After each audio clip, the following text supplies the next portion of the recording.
le limogeage du préfet. Mais cette émission a pour préoccupation de parler des questions environnementales, précisément en République de Guinée. Nous célébrons le 5 juin la journée internationale de l'environnement décrétée depuis 1973 exactement par les Nations Unies. Donc cette célébration se fait, mais malheureusement la Guinée, M. Diallo était en train de le rappeler tout à l'heure, que la Guinée, on a vu simplement que sur les réseaux sociaux et à la télé, ils n'ont pas des faits concrets sur le terrain.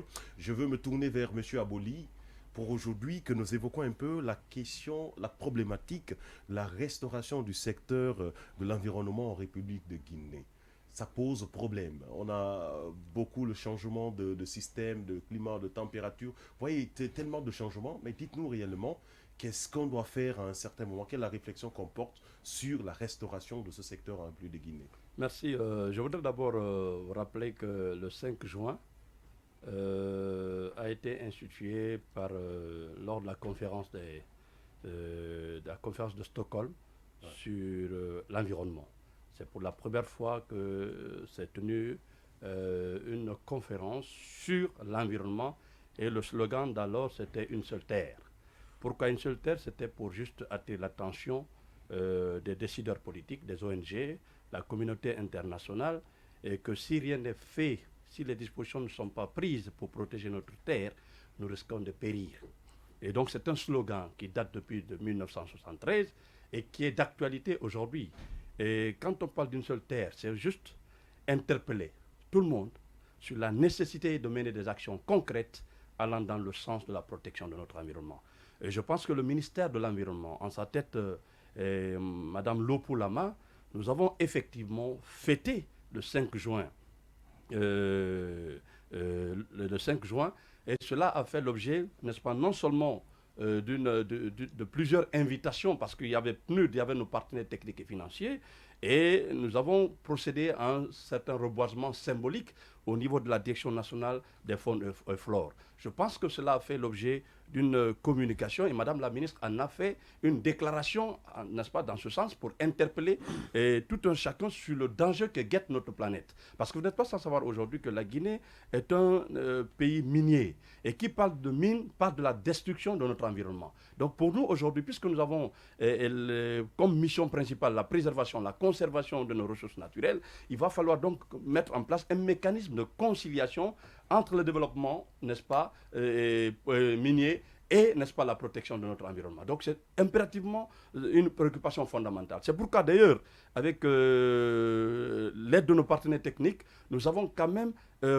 mis en place un certain nombre de réformes, notamment... Alors, il faut que je précise un truc. Vous n'allez pas parler au nom du ministère, excusez-moi.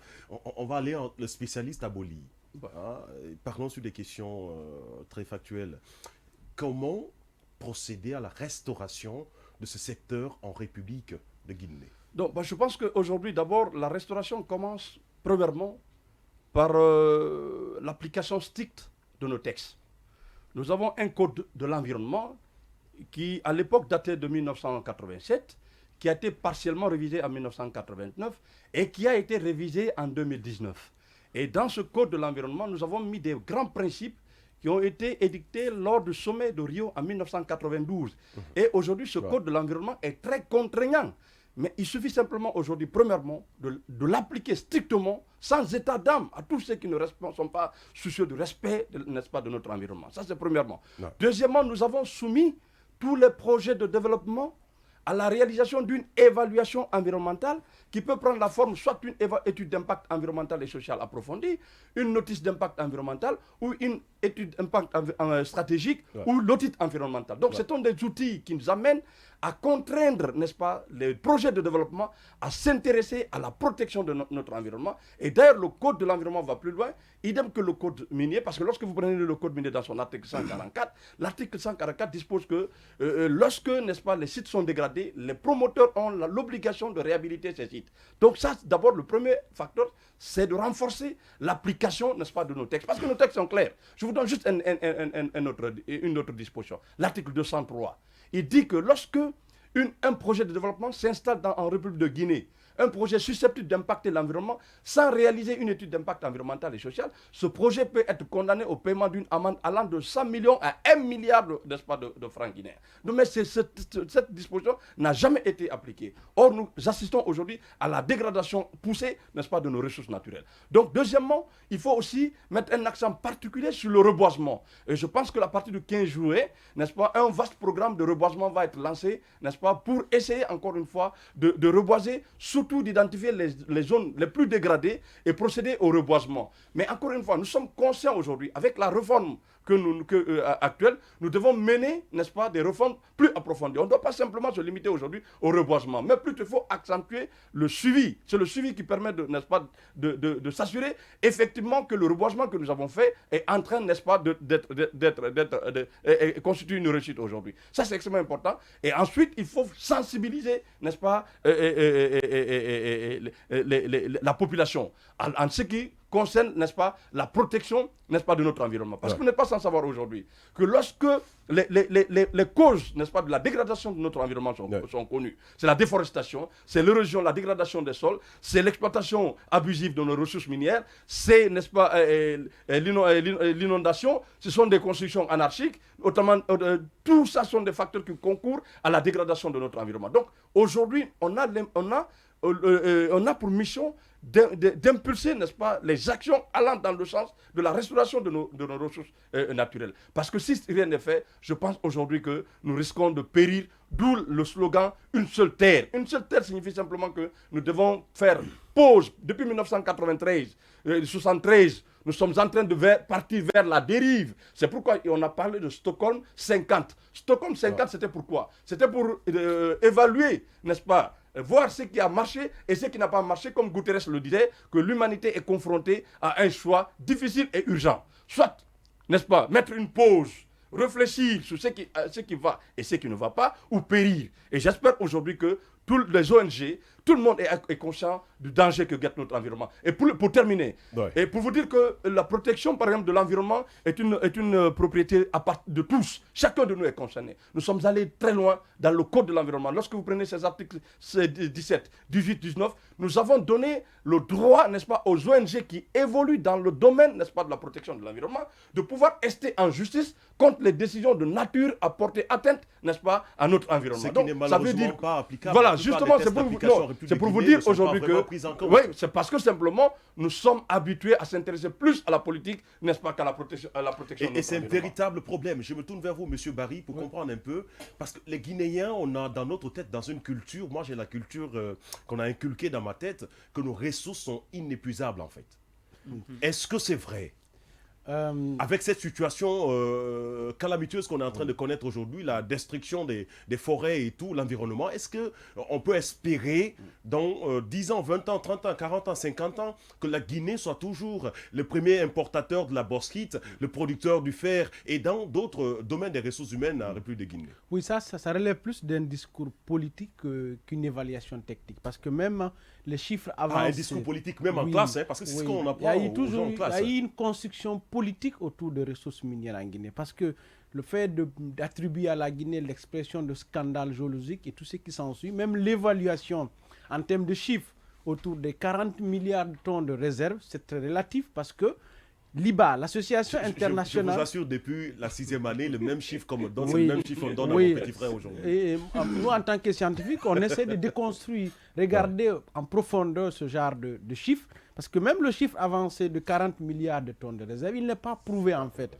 L'IBA, l'association internationale de la bauxite, et même l'US Geological Survey, parle de 7 milliards de tonnes de réserves. Et donc, c'est très relatif cette estimation de la ressource bauxitique. Ensuite, il faut faire attention parce que c'est une ressource épuisable. L'expérience a montré en France, ils ont commencé l'exploitation de la bauxite en 1873, dans le Var, au sud de la France.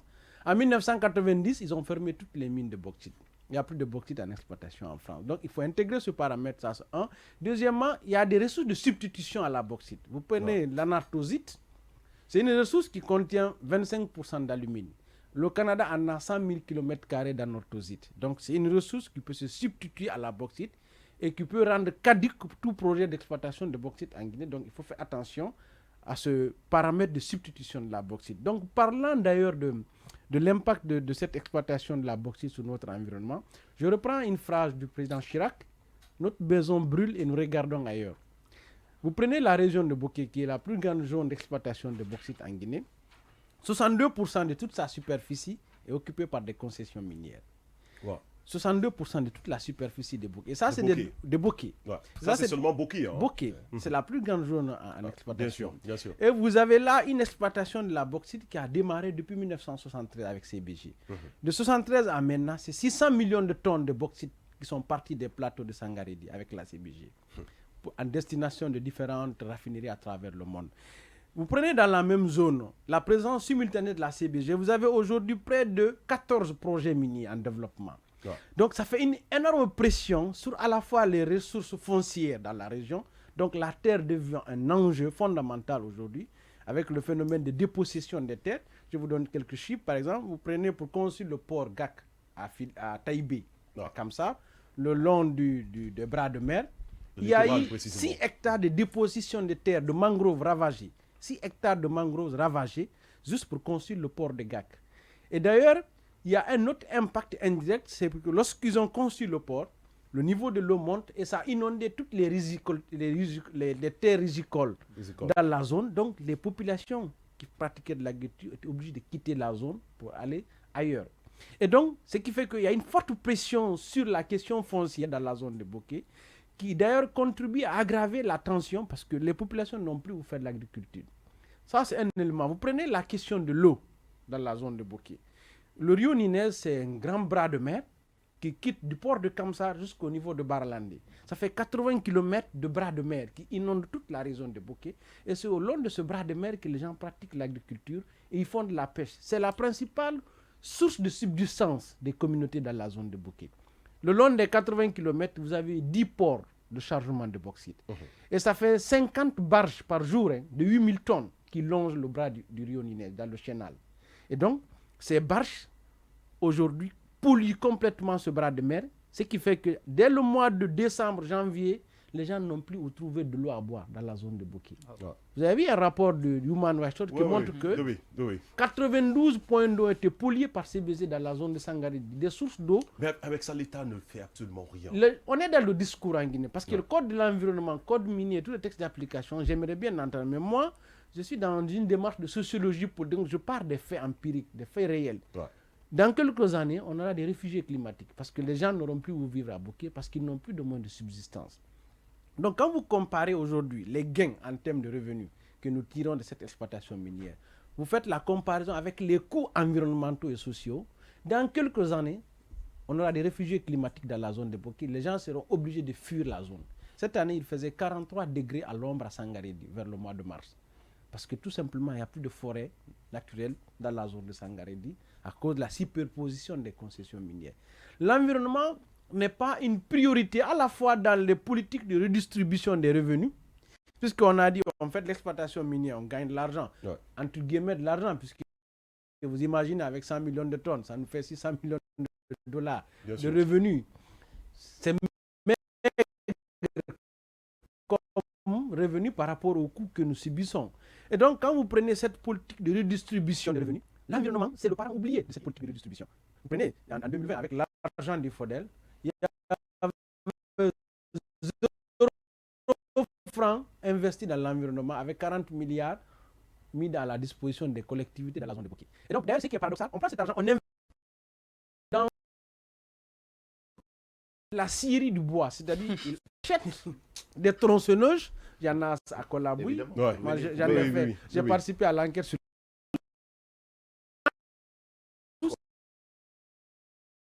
le reste des bois. Il nettoie la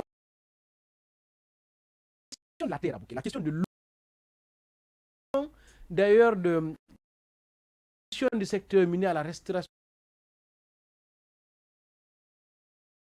Si la question foncière, à la question hydrique et à la question de la restauration de l'environnement,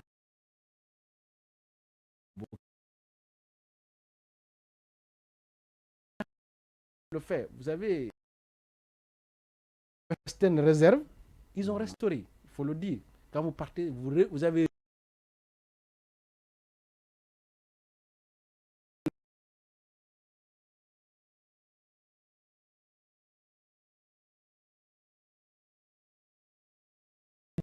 les domaines. Et juridiquement, on ne sait plus à qui les rétrocéder. Au niveau, ils ont normal la zone parce que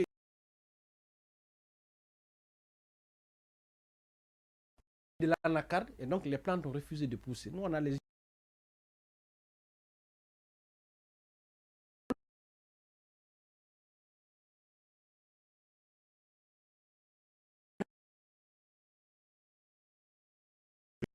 Attention, des ressources.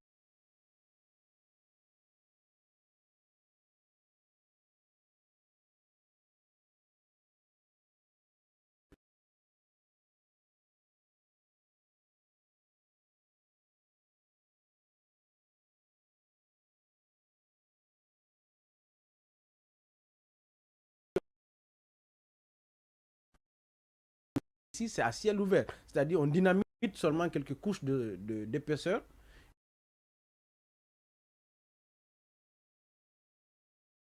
A pris la décision difficile